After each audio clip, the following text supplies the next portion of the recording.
Assalamualaikum warahmatullahi wabarakatuh.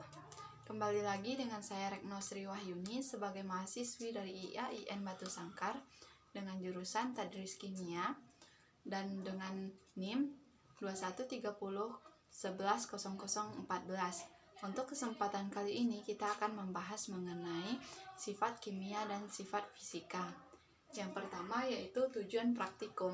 Tujuan praktikum dilakukan yang pertama yaitu menentukan titik didih metanol dan cairan lainnya. Yang kedua yaitu menentukan apakah suatu senyawa itu larut atau tidak dalam air. Yang ketiga menentukan apakah suatu cairan bercampur dengan air atau tidak.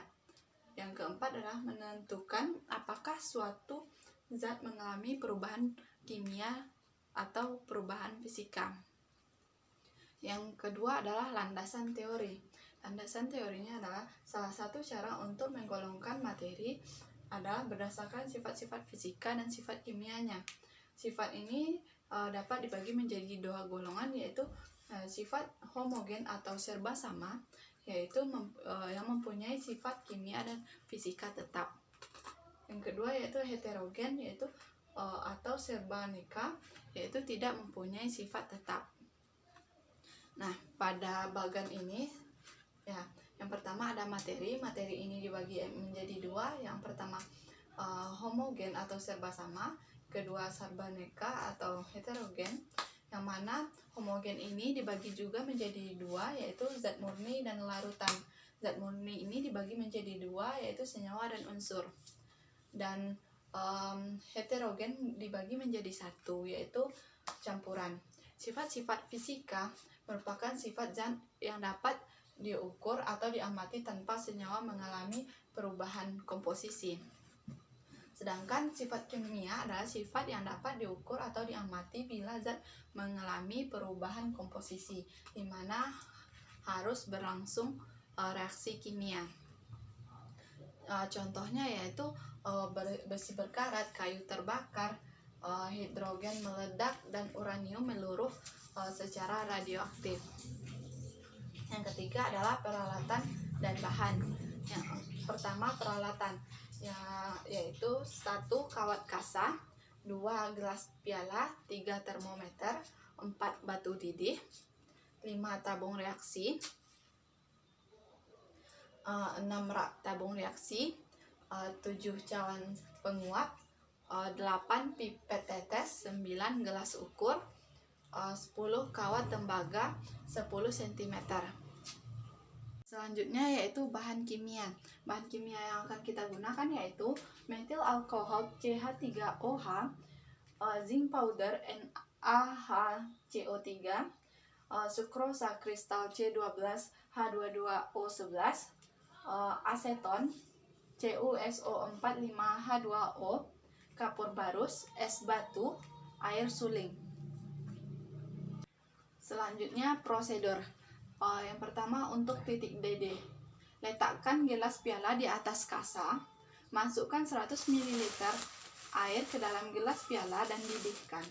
Matikan pemanas, lalu masukkan 2 ml metil alkohol dan beberapa butir atau batu didih ke dalam tabung reaksi. Masukkan tabung reaksi ke dalam gelas piala. Masukkan termometer ke dalam tabung reaksi sampai 1 cm di atas permukaan alkohol. Selanjutnya biarkan alkohol mendidih beberapa menit. Dan setelah itu catat suhu setelah ada kondensat menetes dari ujung termometer.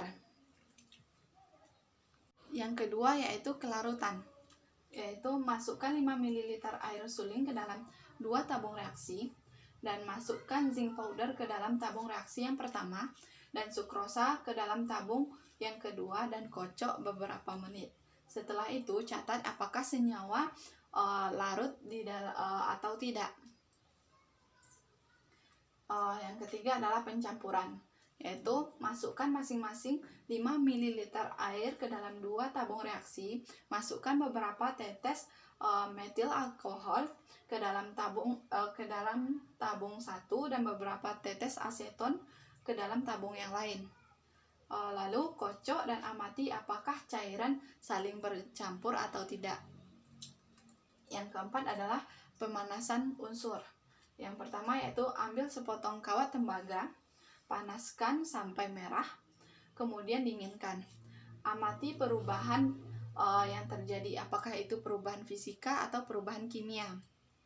Selanjutnya yaitu masukkan beberapa butir kristal CuSO4 5H2O ke dalam gelas piala kering dan masukkan es batu ke dalam cawan penguap. Letakkan gelas piala di atas kawat kasa dan panaskan dengan hati-hati sampai CuSO4 5H2O pindah ke dasar cawan penguap.